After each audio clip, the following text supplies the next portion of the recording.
नमस्कार दोस्तों, मैं हूं अशोक वर्मा। टीवी20 न्यूज रोजाना ताजा तरीन खबरें आपको उपलब्ध कराता रहता है। देखते रहिए टीवी20 न्यूज, बने रहिए हमारे साथ। आजमगढ़ की अतरौलिया पुलिस ने अपनी अलग अलग दो कार्यवाही में दो लोगों को गिरफ्तार किया, जिसमें एक गोवध अधिनियम में अवांछित अभियुक्त है, तो वहीं एक दूसरी कार्रवाई में किशोरी को अगवा करने वाला दुष्कर्म का वो आरोपी है। प्रभारी निरीक्षक नदीम अहमद फरीदी व उप निरीक्षक उमेश चंद्र यादव तथा भमरा को सूचना मिली थी कि सिकंदरपुर नदिया मार्ग पर ग्राम देवनापट्टी के पास एक ट्रक फंसी है, जिस पर जानवर लदे हैं। चेक किया गया तो ट्रक में आसपास कोई व्यक्ति मौजूद नहीं मिला। ट्रक में कुल 14 गोवंश मौजूद थे, जिसमें थाना स्थानीय पर अज्ञात व्यक्तियों के खिलाफ मुकदमा पंजीकृत किया गया था और उसे गिरफ्तार किया गया। तो वही अतरौलिया पुलिस ने किशोरी को अगवा कर दुष्कर्म करने वाले आरोपी को भी गिरफ्तार करने में सफलता हासिल किया है, जो 11 अक्टूबर 2022 की घटना थी। और थाने पर तहरीर दिया गया था कि एक हमारी नाबालिग पुत्री है, जिसे शादी का झांसा देकर बहला फुसलाकर एक राहुल नाम का व्यक्ति लड़का उठाकर लेके चला गया है और अपने साथ भगा ले गया है, जिसके संबंध में मुकदमा पंजीकृत किया गया, विवेचना जारी हुई और फिर बढ़ोतरी हुई। धारा पीड़िता के बयान के अंतर्गत धारा में बढ़ोतरी हुई और आज पुलिस ने उसे पॉक्सो एक्ट के तहत बढ़ोतरी के बाद उसे गिरफ्तार कर लिया। जिलाधिकारी विशाल भारद्वाज ने नवनिर्मित तहसील मार्टिनगंज का स्थलीय निरीक्षण किया। निरीक्षण के दौरान तहसील में अधिकारियों के बनाए गए कार्यालयों में न्यायालय का अवलोकन किया तथा उप जिलाधिकारी मार्टिनगंज को आवश्यक निर्देश दिए। इस अवसर पर जिलाधिकारी ने भू राजस्व रजिस्टर का मुआयना किया। उन्होंने तहसीलदार न्यायालय की 3 पुरानी फाइलों को भी मंगवाया और जांच की। उन्होंने एसडीएम न्यायालय के 5 साल से पुराने मुकदमे की जानकारी प्राप्त की तो पाया कि 43 मुकदमे 5 साल के हैं। उन मुकदमों की फाइलों को देखा और मामलों को जल्द से जल्द निस्तारित करने का निर्देश दिया। जिलाधिकारी ने कार्यालय में फाइलों के रख रखाव पर विशेष ध्यान देने के निर्देश दिए। इसके पश्चात जिलाधिकारी ने दीदारगंज थाने का भी निरीक्षण किया। थाने के पीछे बनाए जा रहे सरकारी भवन का भी निरीक्षण किया। जल्द से जल्द उन्होंने विभागीय अधिकारियों को नए भवन को हैंडओवर करने का निर्देश दिया। निरीक्षण के दौरान उन्होंने महिला हेल्प डेस्क, क्राइम रजिस्टर एवं उपस्थित रजिस्टर को देखा तथा अभिलेखों के रखरखाव के आवश्यक निर्देश दिए। मंडलायुक्त मनीष चौहान ने मंडल के उप जनपदों में निर्माणाधीन परियोजनाओं की समीक्षा बैठक से अनुपस्थित रहने के कारण यहां जहां 2 अधिकारियों का 1 दिन का वेतन बाधित करने, प्रतिकूल प्रविष्टि देने तथा स्पष्टीकरण प्रस्तुत करने का निर्देश दिया। वहीं 2 अन्य अधिकारियों को भी स्पष्टीकरण प्रस्तुत करने हेतु निर्देशित किया है।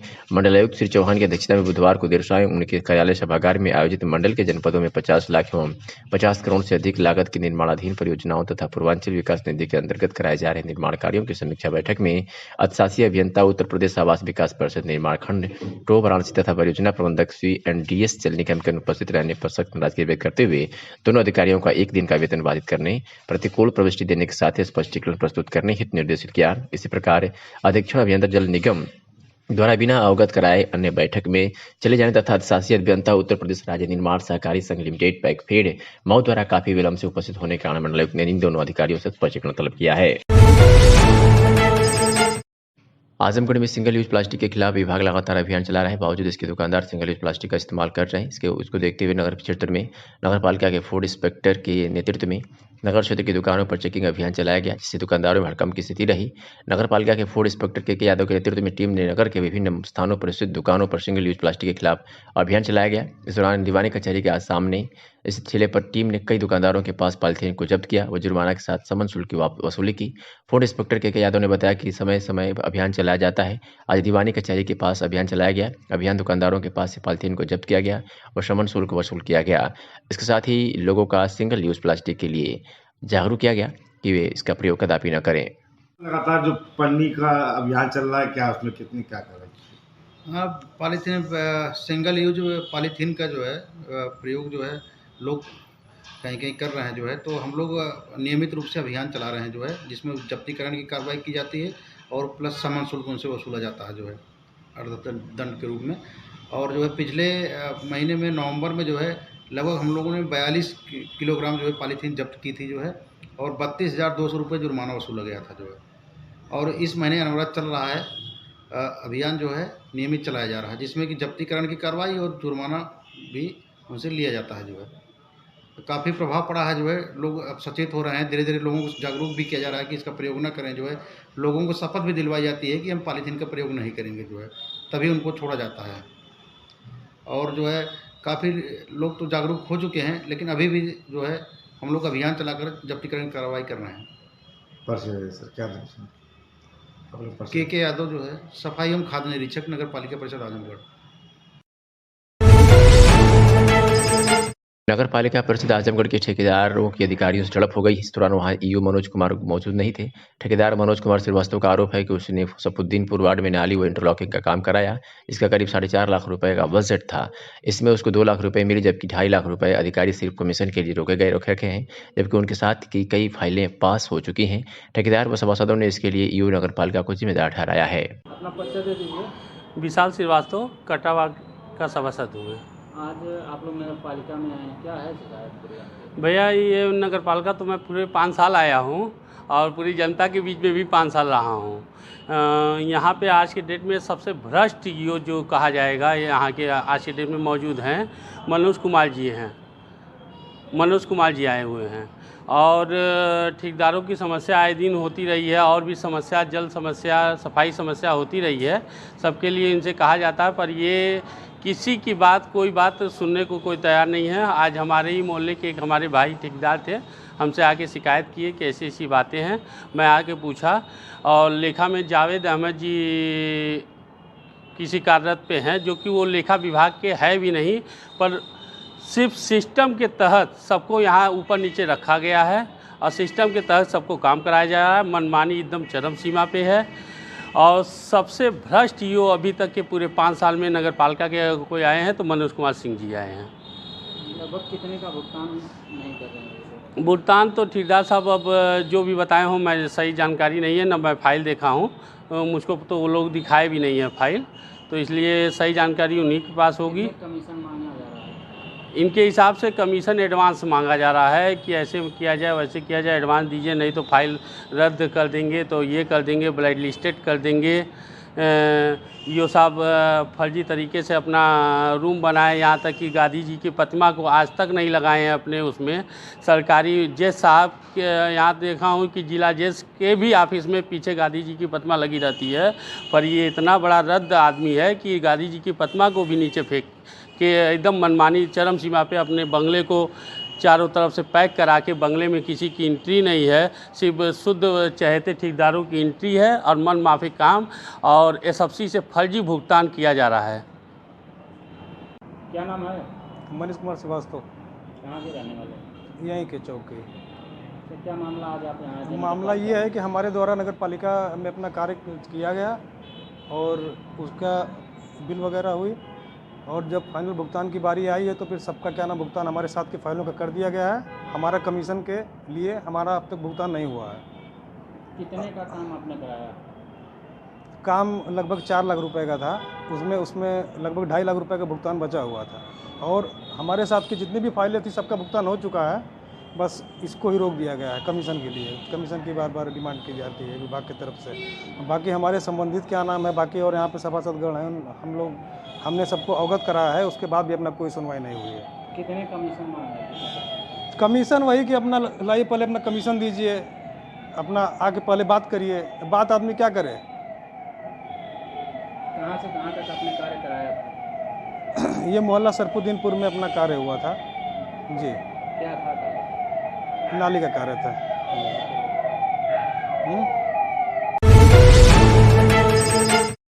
आजमगढ़ में मंडलीय अस्पताल परिसर में एक बार फिर प्राइवेट एम्बुलेंस चालकों का कब्जा हो गया है। मुख्य गेट से लेकर इमरजेंसी तक दर्जनों प्राइवेट एम्बुलेंस अस्पताल परिसर में खड़ी रहती हैं। रात के वक्त तो इमरजेंसी के गेट पर 3-4 की संख्या में प्राइवेट एम्बुलेंस पूरी तरह से गेट खड़ी हो जाती है और रेफर होने वाले मरीजों को अपने चहेते अस्पतालों पर पहुंचाने के लिए आपस में मारपीट करने पर भी उतारू हो जाती है। अस्पताल में निःशुल्क इलाज के साथ ही आने और जाने के लिए सरकारी एम्बुलेंस की भी व्यवस्था की गई है। इसके बाद भी मंडलीय अस्पताल पर प्राइवेट एम्बुलेंस का कब्जा बना हुआ है।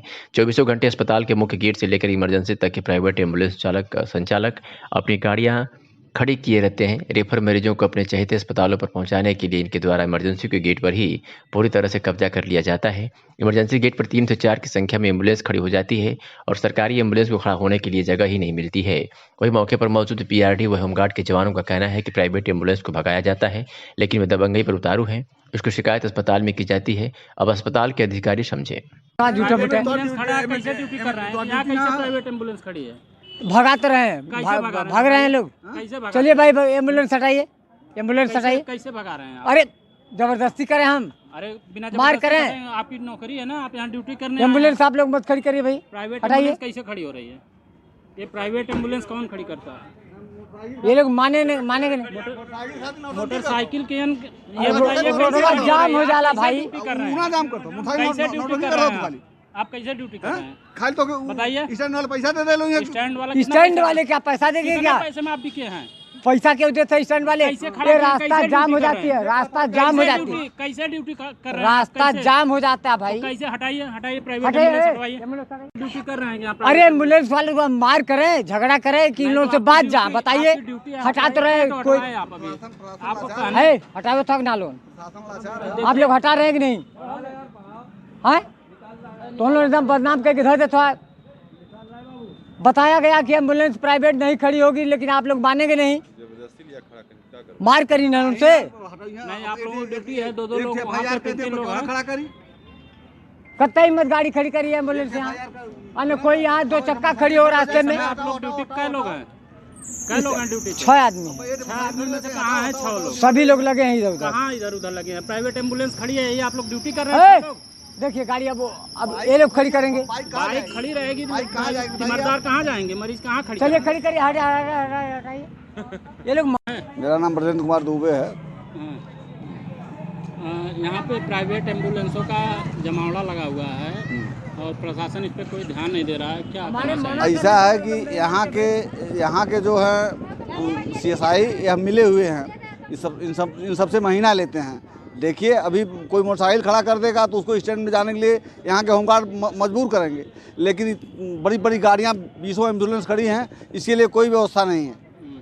क्योंकि एम्बुलेंस जगह ले नहीं रही हैं इनसे, ये प्राइवेट मोटरसाइकिल जो है जगह ले रही है। एम्बुलेंस वाले पैसा देते हैं, मोटरसाइकिल वाले पैसा देते नहीं बेचारे। या तो उनकी मोटरसाइकिल गायब करा दी जाएगी या तो फिर जो है खड़ी नहीं होने दी जाएगी। यह व्यवस्था है, SIC की इसमें मिली भगत है। यहाँ प्राइवेट एम्बुलेंस की जरूरत क्यों? भैया ऐसा है कि यहाँ का प्रशासन भ्रष्ट है, सदर का जो प्रशासन है भ्रष्ट है। यहाँ भ्रष्टता चरम सीमा पे। जाइए 50 दलाल की, कोई डॉक्टर ऐसा नहीं होगा जिसके यहाँ दलाल न बैठे हों ब्लड टेस्ट कराने के लिए, करने के लिए। डॉक्टर नहीं जानते हैं क्या? CMO नहीं जानते हैं कि CMS नहीं जानता है? सारे लोग जानते हैं, लेकिन यहाँ भ्रष्टता है, भ्रष्टता चल रही है।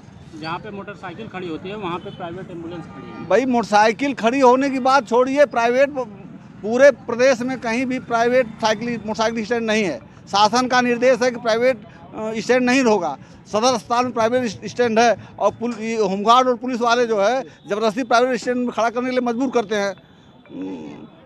जितने आते हैं मरीज उनको मजबूर करते हैं कि स्टैंड में ले जाइए। लाख की गाड़ी खड़ी। सरकार की लाखों कोशिशों के बावजूद भी मंडली जिला चिकित्सालय की सेहत में सुधार नहीं हो रहा है, जिसमें मंडली जिला चिकित्सालय में इलाज के लिए आ रहे मरीजों को स्ट्रेचर नहीं मिल रहा है। हालत यह है कि इलाज के लिए मरीजों को स्ट्रेचर नहीं मिल रहा है, जिससे मरीज के परिजन बुजुर्ग मरीजों को गोद में उठाकर ले जाने के लिए मजबूर हैं। यही नहीं, ऑपरेशन थिएटर में भी मरीज के परिजन OPD से मरीजों को कंधे पर उठाकर पहुंचा रहे हैं, लेकिन अस्पताल के जिम्मेदार आंखें मूंदे हुए हैं। स्ट्रेचर के लिए मरीज के परिजन भटक रहे हैं और उन्हें मजबूर होकर कंधे पर ले जाना पड़ रहा है।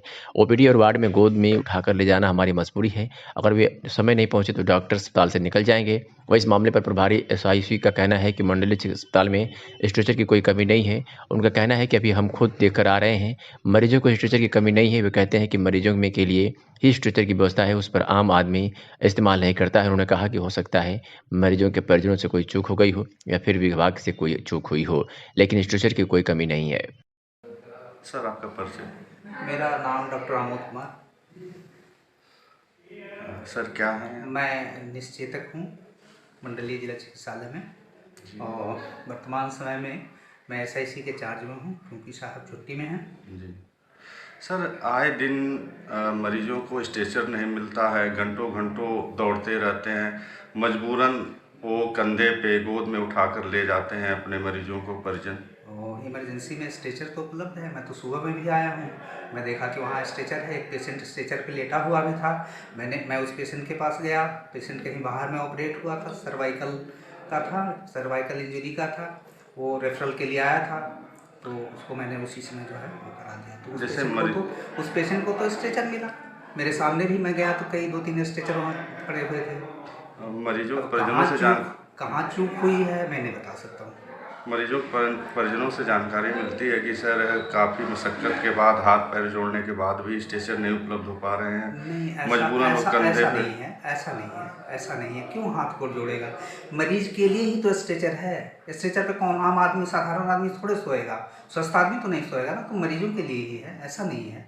मैंने पूरे वार्ड का राउंड लिया, मॉर्निंग में राउंड ले करके फिर वो ओटी, फिर यहाँ ओटी में आकर के मैं काम करा रहा हूँ। अभी आज ही की घटना है सर, एक वृद्ध महिला को उसके परिजन कंधे पे लेके गए और आधे घंटे से स्ट्रेचर ढूंढ रहा था पर उसको स्ट्रेचर मिला नहीं। ये मैंने तो देखा नहीं, लेकिन हमें नहीं लगता है कि ऐसा होना चाहिए। कहीं चूक हुई होगी, हो सकता है परिजनों से चूक हुई हो या विभागीय चूक रही हो, तो कुछ चूक हो सकती है, लेकिन ऐसा नहीं है कि किसी को स्ट्रेचर नहीं मिलेगा, ऐसा नहीं है। क्या नाम है आपका? जितेंद्र यादव। कहाँ के रहने वाले हैं? दाऊदपुर। हाँ, दाऊदपुर राजपूत। कब से आए बाहर कब से खड़े? आधा घंटा से ऊपर हो गया। थाना कौन सा पड़ेगा? मोमदाबाद। माता जी का क्या नाम है? संपाति यादव। क्या दिक्कत है? पैर से पहले खराब है। हाँ, ब्रेन से दिक्कत है। अच्छा, आप इनको इस तरह से गोद में क्यों उठा के ले आ रहे थे? जब स्ट्रेचर नहीं है तो क्या करेंगे? कहाँ गए थे स्टेचर के लिए? वो मुआफी साहब के सामने वो अवधेश उनसे पूछे हैं आधा घंटा। किससे पूछे हैं? वो अवधेश हैं एक। हाँ, उनसे पूछे। कितने देर से आप स्टेचर को ढूंढ रहे हैं? अरे आधा घंटा से ऊपर हो गया, पर स्टेचर मिल ही नहीं रहा।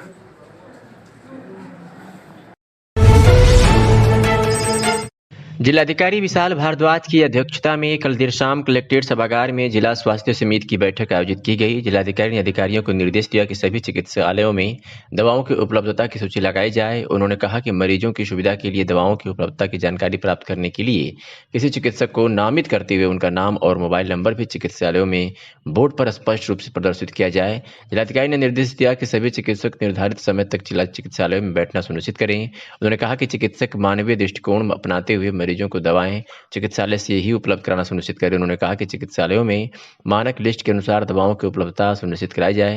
उन्होंने कहा कि यदि दवाओं की उपलब्धता नहीं है तो तत्काल उच्च स्तर पर अवगत कराना सुनिश्चित करें। उन्होंने कहा कि कुत्ते एवं सांप काटने की टीके की उपलब्धता को भी डिस्प्ले बोर्ड पर प्रदर्शित किया जाए। थाना सेक्टर 20 नोएडा पुलिस द्वारा 3 अंतर्राज्यीय शराब तस्कर को गिरफ्तार किया गया है। कब्जे से आगामी नगर निकाय चुनाव क्रिसमस नववर्ष में विक्रय हेतु 4 वाहनों में ले जाई जा रही थी। हरियाणा प्रांत के प्रतिबंधित से करीब 21 लाख रुपए की कीमत की 4,500 लीटर यानी 386 पीटी शराब, इनके पास से 6 मोबाइल फोन व 40,300 रुपये भी बरामद किए गए हैं। घटना के संबंध में एडीसीपी आशुतोष द्विवेदी ने क्या कुछ कहा है, सुनिए। शराब तस्करी में शामिल कितने अभियुक्तों को गिरफ्तार किया गया, उनके पास से क्या क्या शामिल हुआ? ये 3 अभियुक्त अभी तक गिरफ्तार किए गए हैं और 5 अभियुक्त फरार हैं, जिसमें 2 नामजद हैं।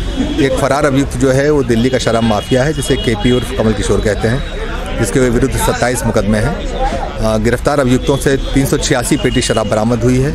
4 वाहन बरामद हुए हैं, जिसमें एक महिंद्रा पिकअप और 3 कार हैं। और ये ज्ञात हुआ है कि गुड़गांव से शराब लेके आते थे और दिल्ली एनसीआर क्षेत्र में इनका वितरण करते थे। जो आगामी नववर्ष का उत्सव है उसको लेके और नगर निकाय चुनाव को लेके इनकी सप्लाई की ज़्यादा सूचना मिलने की खबर मिलने पे इनको गिरफ्तार किया गया है। जिस टीम द्वारा गिरफ्तारी की गई है उस टीम को डीसीपी नोएडा सर द्वारा 25,000 रुपये का पुरस्कार भी घोषित किया गया है। कब से सक्रिय थे सर ये जो इसका मेन अभियुक्त है वो तो 22 साल से सक्रिय है। शेष जो हैं इनके पार्टनर बदलते रहते हैं सप्लाई करने वाले। जो अभी पकड़े गए हैं ये भी 3 से 4 वर्ष से इनके साथ ये काम कर रहे थे। कहाँ से कहाँ तक ये सप्लाई करते थे सर? ये एनसीआर क्षेत्र में ही अभी तक दिल्ली और नोएडा, गाजियाबाद इन क्षेत्रों में सप्लाई की जानकारी मिली है। इसमें और लोग भी ऐसे हैं जो गिरफ्त से बाहर हैं? हाँ, अभी 2 व्यक्ति तो नामजद ही हैं, 3 अज्ञात फरार हैं और जो नंबर मिले हैं जिनके माध्यम से काम करते थे उनको भी इसमें जानकारी करके अभियुक्त बनाया जाएगा। Police commissionerate Ghaziabad police team द्वारा बिना लोन के नाम पर करोड़ों रुपए की ठगी करने वाले 4 शातिर अभियुक्तों को TLLDLF साहिबाबाद से गिरफ्तार किया गया, जिनके कब्जे से ठगी में प्रयुक्त किए जाने वाले 13 mobile phone, 4 debit credit card, 6 आधार कार्ड, 1 आधार कार्ड, 1 वोटर कार्ड की छायाप्रति, 20 टाटा सीट व 3 कार बरामद किए गए हैं। घटना के संबंध में एडीसीपी केंद्र सिंह ने क्या कुछ कहा, सुनिए।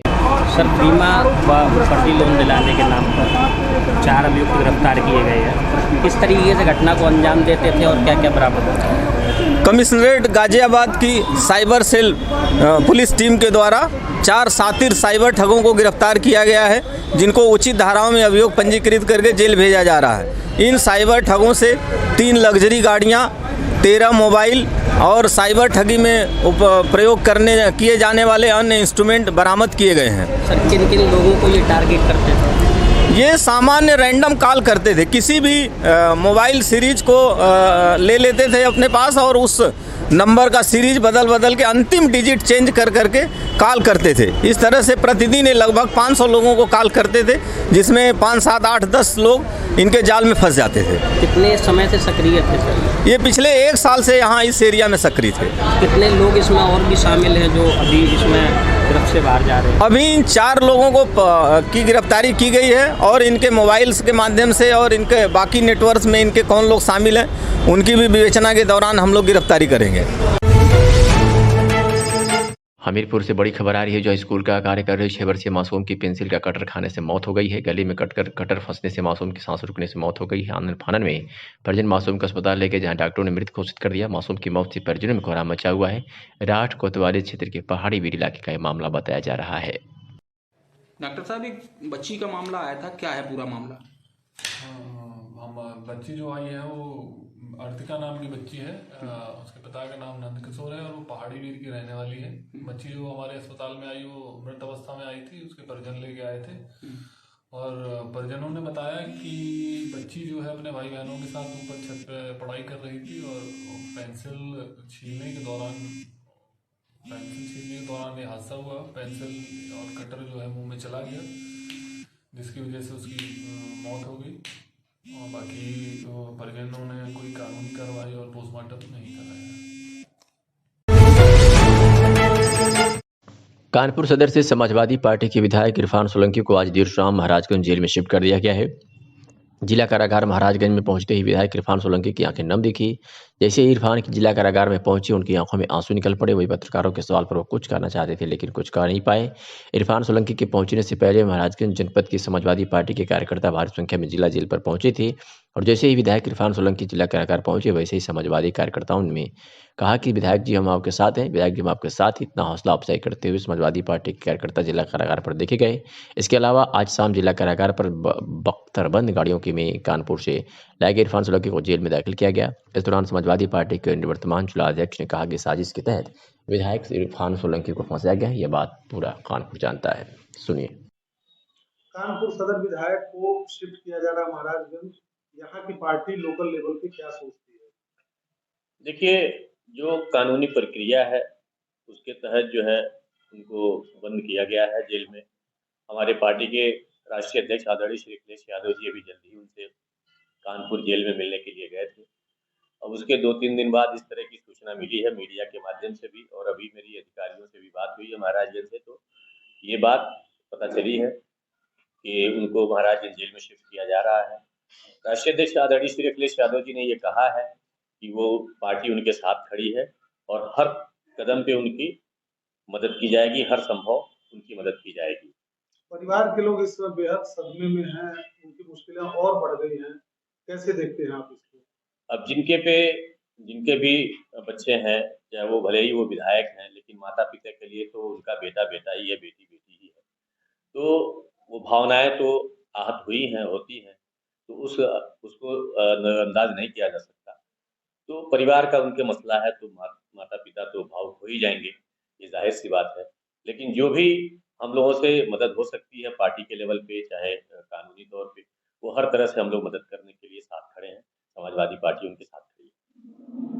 सर, इरफान सोलंकी की शिफ्टिंग हुई है, कैसा है जेल में, क्या कोऑपरेट कर रहे हैं और आपकी तरफ से क्या व्यवस्था है जिला जेल प्रशासन की तरफ से? जेल मैनुअल के हिसाब से उनका शिफ्टिंग यहाँ पे हुआ है शासनिक आदेश से, और हम लोग उनका जो भी एक विचाराधीन बंदी के रूप में जो भी उनकी तलाशी जो भी प्रक्रियाएं होती हैं वो हमने तलाशी कराई है और नियमानुसार उनको क्वारंटाइन बैरक में रखा गया है। सर, वो विधायक हैं, आम कैदियों की तरफ नहीं है, तो क्या वो आपको अपने तरफ से मदद कर रहे हैं या उदासीन रवैया है? नहीं, सामान्य रवैया है, कोई ऐसा उनका वो नहीं है। सब उन्होंने भी कोऑपरेट किया है प्रशासन को और अच्छे से रहे। किस टाइप की बैरक में रखा गया? क्वारंटाइन बैरक होती है, जो नए कैदी आते हैं उनको क्वारंटाइन बैरक में रखा जाता है शुरुआत के 10 दिन तक जेल मैनुअल के हिसाब से, उसमें उनको रखा गया समान बंदियों के साथ ही। उसके बाद वो प्रशासन का डिसीजन होता है, जिस बैरक में चाहे कर सकते हैं जेल प्रशासन, इसमें कोई वो नहीं होता। जेल प्रशासन की तरफ से उनकी आवश्यकता अनुसार किसी बैरक में ट्रांसफर किया जा सकता है। Thank you. शामली में दबंगों के द्वारा एक नाबालिग के साथ बेरहमी से मारपीट करने का वीडियो सोशल मीडिया पर वायरल हो रहा है, जिसमें आधा दर्जन युवक नाबालिग के साथ मारपीट करते दिखाई दे रहे हैं। पीड़ित की ओर से कोतवाली में तहरीर दे दी गई है। दरअसल आपको बता दें कि यह मामला जनपद शामली की चर्चित कैराना कोतवाली क्षेत्र का है। कैराना में गुरुवार को एक नाबालिग के साथ आधा दर्जन युवकों द्वारा मारपीट करने का वीडियो सोशल मीडिया पर जमकर वायरल हो रहा है। मारपीट की पूरी घटना सीसीटीवी कैमरे में कैद हो गई है। पीड़ित नाबालिग सवेज पुत्र सलीम निवासी मोहल्ला बिसातियान ने कोतवाली में तहरीर देते हुए बताया कि कुछ युवक उसके घर से बुलाकर ले गए थे जो परिचित नहीं थे, जिन्होंने मुझे घर से अलग ले जाकर मेरे साथ बेरहमी से मारपीट की और जान से मारने की धमकी देकर मौके से फरार हो गए। अब यह वीडियो सोशल मीडिया पर वायरल हो रहा है। मुरादाबाद के थाना डिलारी और ठाकुर द्वारा पुलिस की संयुक्त कार्रवाई में हुई मुठभेड़ के दौरान 3 को तस्करों को गिरफ्तार किया गया है। मुठभेड़ में 2 को तस्करों के पैर में गोली लगी है, जबकि एक सिपाही भी घायल हुए हैं। पुलिस ने तीनों घायलों को इलाज के लिए जिला अस्पताल में भर्ती कराया है। उत्तर प्रदेश की पुलिस द्वारा बदमाशों के खिलाफ चलाए जा रहे विशेष अभियान के तहत आज सुबह डिलारी और थाना ठाकुर द्वारा पुलिस की मुठभेड़ सेंटरों कार सवार तस्करों से हो गई। डिलारी थाना इलाके के रानी नगला के जंगल में आज सुबह 7 बजे कार सवार 4 बदमाशों को जब पुलिस ने चेकिंग के लिए रोका तो उन्होंने पुलिस पर हमला कर दिया और भागने का प्रयास किया, जिसके बाद पुलिस के साथ हुई मुठभेड़ में अनस, जावेद और समीर को गिरफ्तार किया गया है। क्या मैटर? 14 दिसंबर 2022 को ठाकुरद्वारा में गोकशी की घटना हुई थी, जिसमें पुलिस द्वारा इस घटना में शामिल लोगों की तलाश की जा रही थी। तो आज एक मुखबिर की सूचना मिली। उस सूचना पर ठाकुरद्वारा पुलिस और डिलारी थाना की पुलिस दोनों द्वारा संयुक्त चेकिंग अभियान चलाया जा रहा था। रानी नांगल से कुंडेसरा रोड पे वहाँ पे एक लाल सेंट्रो कार आती हुई दिखाई दी। तो पुलिस ने रोकने का इशारा किया तो उन्होंने पुलिस पे फायरिंग करना शुरू की। गाड़ी में बैठे लोगों ने पुलिस ने जवाबी फायरिंग की, जिसमें हमारे एक सिपाही कांस्टेबल अरुण कुमार को गोली लगी, वो घायल हुआ। उसके अलावा 2 अन्य जो कार में सवार थे, जिसमें एक अनस पुत्र ताहिर ठाकुरद्वारा का रहने वाला और दूसरा जावेद पुत्र नासिर जो अमरोहा का रहने वाला, उसके दोनों के पैरों में गोली लगी है। दोनों को CSC हॉस्पिटल में भर्ती कराया। वहाँ एक अभियुक्त को वहाँ से उस मौके से अरेस्ट किया और एक अभियुक्त वहाँ से फरार हो गया, जिसका नाम मोहम्मद अनस है, जो डिलारी का रहने वाला है। पहले किसी और तरीके के मुकदमे पहले भी कोई मुकदमे चल रहे हैं पहले से, या अभी कोई नया इसी तरह? ये आदतन अपराधी लोग हैं और इस तरह की घटनाओं में पहले भी इन्वॉल्व रहे हैं और HS है, हिस्ट्री शीट इनकी खुली हुई है। अभी क्या कार्रवाई की विधिक कार्रवाई प्रचलित है और जो व्यक्ति फरार हुआ है उसके लिए हमें 2 टीमें गठित कर दी है। जल्दी उनकी अरेस्टिंग हुई है।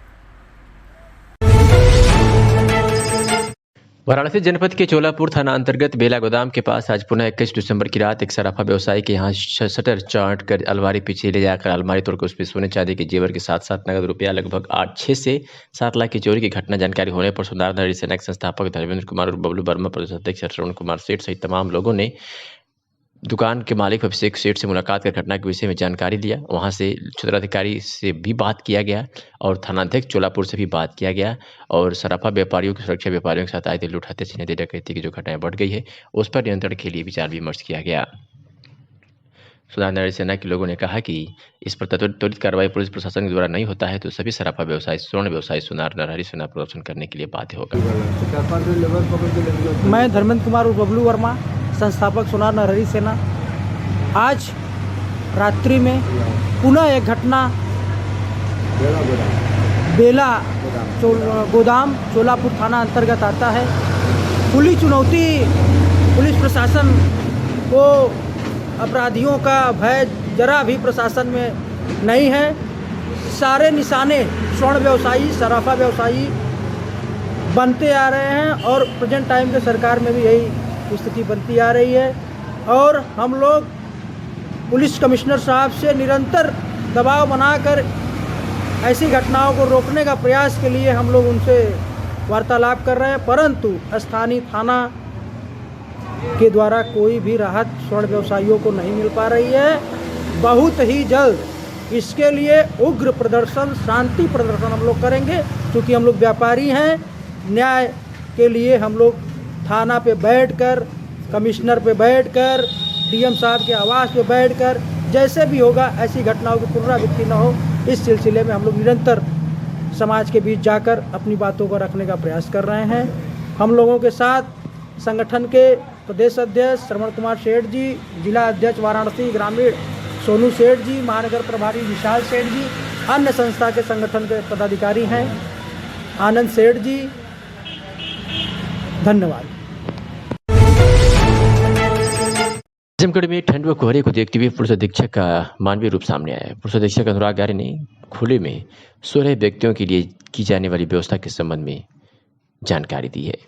क्या कुछ कहा है, सुनिए। नीचे जो लोग रह रहे हैं उनके लिए पुलिस की तरफ से क्या व्यवस्था की जा रही है? जैसा कि आप अवगत हैं, सर्दी के समय में रात को कोहरा पड़ता है, ठंड बहुत ज़्यादा बढ़ गई है।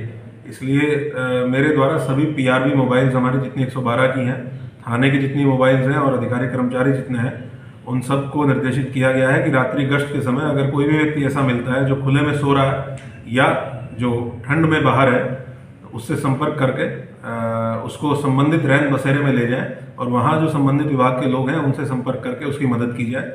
क्योंकि पुलिस की गाड़ियाँ रात में पेट्रोलिंग करती हैं, 112 की गाड़ियाँ होती हैं वो भी पेट्रोलिंग करती हैं और थाने की गाड़ियाँ पेट्रोलिंग करती हैं। तो एक मानवीय पहल है जिससे हम लोग किसी भी व्यक्ति को सुनिश्चित करें कि कोई भी व्यक्ति ऐसा ना हो जो खुले इस ठंड के मौसम में खुला सो रहा हो और वो ठंड की वजह से उसको कोई नुकसान पहुंच सकता हो।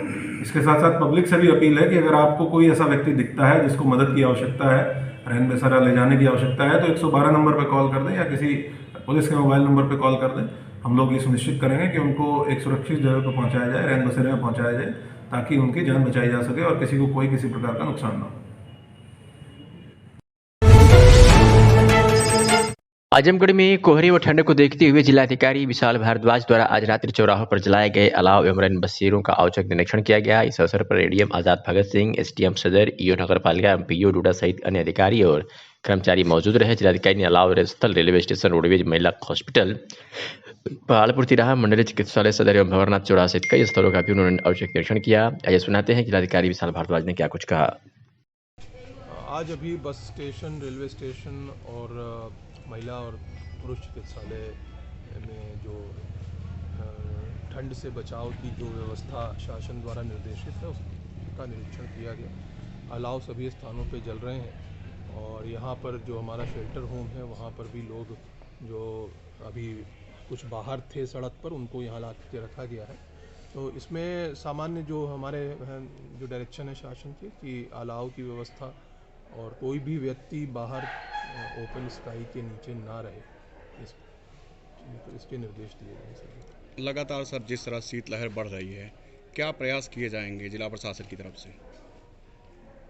जो शीतलहरी है उसके मतलब जो परिप्रेक्ष्य में अलाव की यहाँ पे समुचित व्यवस्था सुनिश्चित की जाएगी और कंबल आदि का जो आवश्यक जो व्यवस्थाएं हैं, जो जिन लोगों को की ज़रूरत है उनको दी जाएगी। आजमगढ़ में दीवानी न्यायालय अभिभाषक संघ का शपथ ग्रहण समारोह संपन्न हुआ। सभी निर्वाचित पदाधिकारियों को उनके पद व गोपनीयता की शपथ दिलाई गई। दीवानी न्यायालय अभिभाषक संघ का परिणाम शनिवार की देर शाम को आया था, जिसमें निर्वाचित पदाधिकारियों का शपथ ग्रहण समारोह बुधवार परिसर में आयोजित किया गया। शपथ ग्रहण समारोह में मुख्य अतिथि के रूप में जनपद न्यायाधीश जितेंद्र कुमार सिंह व पारिवारिक न्यायाधीश सहित जनपद के जनप्रतिनिधि भी शामिल हुए। शपथ ग्रहण समारोह में एल्डर कमेटी के चेयरमैन शिव गोविंद यादव ने सभी निर्वाचित पदाधिकारियों को शपथ दिलाया। इस अवसर पर सभी निर्वाचित पदाधिकारियों को बधाई दी गई। इस अवसर पर निर्वाचित अधिवक्ताओं ने कहा कि अधिवक्ताओं की समस्याओं के साथ समाधान व उनका हितों के लिए संघर्ष करेंगे। मैं प्रेम प्रकाश सिंह इस बार दीवानी न्यायालय अभिभाषक संघ के चुनाव में सहमंत्री चुना गया हूँ, सर्वाधिक 796 मत पाकर प्रथम वरीयता पर। और हमारे यहाँ चुनाव था, हमारे यहाँ अध्यक्ष पद पर श्री प्रभाकर सिंह जी विजयी हुए हैं, मंत्री पद पर श्री जयप्रकाश यादव जी विजयी हुए हैं। मेरे साथ दो अन्य सहमंत्री, दूसरे रत्नेश्वर पांडे और तीसरे मोहम्मद मेहदी निर्वाचित हुए हैं। क्या उद्देश्य रहेगा आप लोग का? उद्देश्य यही है कि बार और बेंच का रिलेशन अच्छे से रहे, न्यायिक कार्य जैसे होना चाहिए वैसे वो होता रहे और सबसे पहली वरीयता रहेगी कि नए अधिवक्ताओं के लिए बैठने की कोई व्यवस्था नहीं हो पा रही है, तो उस पर मेरा विशेष ध्यान रहेगा। दूसरी चीज़ ये है कि कैंपस में गाड़ियों के आने से बहुत ज़्यादा यहाँ पे अतिक्रमण मतलब चलने फिरने में दिक्कत हो रही है, तो उसके लिए भी प्रस्ताव बना के माननीय जनपद न्यायाधीश महोदय के यहाँ भी भेजा जाएगा कि वो प्रशासन से कह के गाड़ियों को अंदर आने पर रोक लगाए। ठीक। पूर्व अध्यक्ष श्री दयाराम जी, हमारे महामंत्री श्री राजेश सिंह सरासर जी, नवनिर्वाचित अध्यक्ष श्री दिवाकर सिंह साहब, मंचस्थ उपस्थित हमारे भाजपा के लखनऊ से कांग्रेस मैडम मधुलिका यादव जी, हमारे न्यायिक अधिकारी बंधुओं के नाम अगर लूँ तो हमारे भाई प्रधान न्यायाधीश परिवार न्यायालय, उनमें सम्मानित न्यायिक अधिकारी बंधु, सभा भवन में उपस्थित हमारे बार के अन्य महत्वपूर्ण पदाधिकारीगण, अन्य कार्यकाल के सदस्यगण, सभी विद्वान अभिभाषक बंधु, सभा भवन में उपस्थित हमारे अन्य रहे हैं प्रवक्ता, सुरक्षाकर्मी, मैं इस पुनीत अवसर पर जबकि नई कार्यकारिणी अपना शपथ ग्रहण कर रही है, सर्वप्रथम अपना साधुवाद अर्पित करता हूँ, आप सभी को बधाई देता हूँ और मैं उम्मीद करता हूँ कि जिस प्रकार पूर्ववर्ती कार्यकारिणी ने एक क्रियाशील कार्यशील माहौल बनाए रखा, जिसके परिणाम स्वरूप पूरे साल जब तक का मैं साक्षी हूँ मैं बता सकता हूँ हड़ताल का बिल्कुल भी माहौल नहीं रहा और हम सभी ने याद रखा कि हमारा और आपका यहाँ कचहरी आने का उद्देश्य है जन कल्याण करना। उन्हीं के लिए हम और आप हैं और आप हमसे अलग नहीं हैं। बार और बेंच दोनों एक ही सिक्के के दो पहलू हैं और आप ही के सामंजस्य की धुरी से यह गाड़ी आगे बढ़ती है। मैं उम्मीद करता हूं कि नई कार्यकारिणी भी इसी प्रकार काम करती रहेगी और जो भी हमारे स्तर से सहयोग होगा, हमको अपना कार्यकाल समाप्त करके यहाँ से आपसे विदा हो रहे हैं कुछ दिनों में, लेकिन जो भी हमारे जो उत्तराधिकारी आएंगे आपको यथावत सहयोग प्रदान करते रहेंगे। ये हमारी आपकी एक स्वस्थ परंपरा रही है।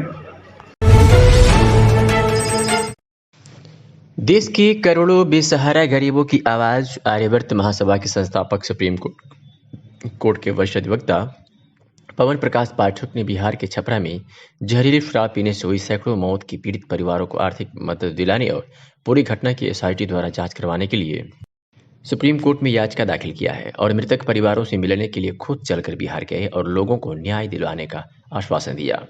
वापसी के दौरान आजमगढ़ जिले के बलरामपुर निकट ग्राम बद्दोपुर स्थित आर्यवर्त महासभा के प्रदेश मीडिया प्रभारी व आजमगढ़ जनपद के वरिष्ठ पत्रकार जगदम्बा उपाध्याय के घर पर आयोजित श्री रामचरितमानस पाठ के समापन उपरांत प्रतिभोज कार्यक्रम में सम्मिलित हुए व प्रसाद ग्रहण किया, जहां सैकड़ों ग्रामवासियों और समस्त आर्यवर्त महासभा के पदाधिकारियों और कार्यकर्ताओं द्वारा भव्य स्वागत किया गया। रुद्र उपाध्याय जी, सपुत्र जगदम्बा उपाध्याय जी, आज उनकी 5वीं वर्षगांठ है, तो आज पूरे आर्यव्रत महासभा की तरफ से जन्मदिन की ढेर सारी शुभकामनाएं और भगवान से यही प्रार्थना रहेगी खूब अच्छी स्वास्थ्य रहे, अच्छे से पढ़े लिखे और समस्त पूरा जो उपाध्याय परिवार है उसका नाम रोशन करें। आपको बहुत बहुत जन्मदिन की शुभकामनाएं। देखिए, जैसा नाम है वैसा ही कर्म भी होता है, तो उज्जवल जी का नाम ही जब इतना उज्जवल है तो मेरे ख्याल से इनका भविष्य भी उसी तरह उज्जवल है और दिख भी रहा है। तो उज्जवल जी को बहुत बहुत शुभकामनाएं सबसे पहले, और हमारी उम्मीद है कि आप इस जो आपको आज पद दिया गया है इस पद पे आप आगे बढ़ेंगे और समस्त आर्यव्रत परिवार को और समस्त आजमगढ़ को आप आगे की दिशा में ले चलेंगे। बहुत बहुत बधाई आपको।